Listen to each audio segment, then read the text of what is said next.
समुद्र मंथन एक प्राचीन भारतीय किंवदंती जो देवताओं और असुरों द्वारा अमृत की प्राप्ति के लिए किया गया एक ऐतिहासिक उपाय है।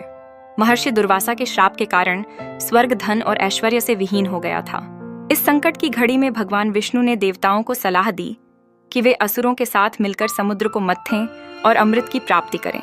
समुद्र मंथन की प्रक्रिया में वासुकी नाग को रस्सी के रूप में और मंदाचल पर्वत को मथने के लिए आधार के रूप में प्रयोग किया गया। जैसे ही समुद्र को मथना शुरू किया गया, 14 बहुमूल्य रत्नों और वस्तुओं का प्रकट होना शुरू हुआ, जिसमें हलाहल विष, कामधेनु गाय, उच्चय, श्रवा घोड़ा और माता लक्ष्मी शामिल थीं। परंतु इस भूभाग पर कुछ अशुभ वस्तुएं भी निकलीं, जिन्होंने सभी को चिंतित कर दिया। हलाहल विष, जो समुद्र मंथन से सबसे पहले निकला, इसकी तीव्रता ने सभी देवताओं और दानवों को तड़पा दिया। इस विष की तीव्रता के आगे कोई भी नहीं टिक सका।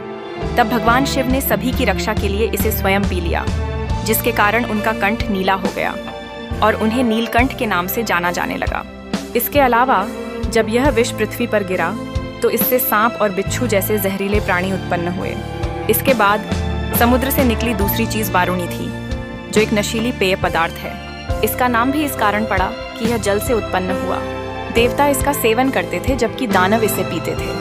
युद्ध की भावना और एकता के अभाव में ये पीने का आदी हो गए थे। वारुणी का उपयोग चिकित्सा में भी किया गया है, जिससे यह दर्शाता है कि भले ही यह नशीला पदार्थ हो, परंतु इसके कुछ लाभकारी पहलू भी हैं। इस प्रकार समुद्र मंथन की कहानी हमें सिखाती है कि भले ही जीवन में कठिनाइयां और अशुभ चीजें उत्पन्न होती हैं, परंतु उनका सामना करने का साहस और एकत्रित प्रयास ही सफलता की कुंजी है। हर वस्तु का एक उद्देश्य होता है और हमें यह समझना चाहिए कि यह हम पर निर्भर करता है कि हम किन चीजों को कैसे श्रेय देते हैं। अगर आपको इस वीडियो अच्छा लगे तो कृपया लाइक, शेयर और सब्सक्राइब कर दें। धन्यवाद। डिस्क्लेमर: यह पाठ्य सामग्री आम धारणाओं और इंटरनेट पर मौजूद सामग्री के आधार पर लिखी गई है। डिवोशनल @ व्लॉग्स चैनल इसकी पुष्टि नहीं करता है।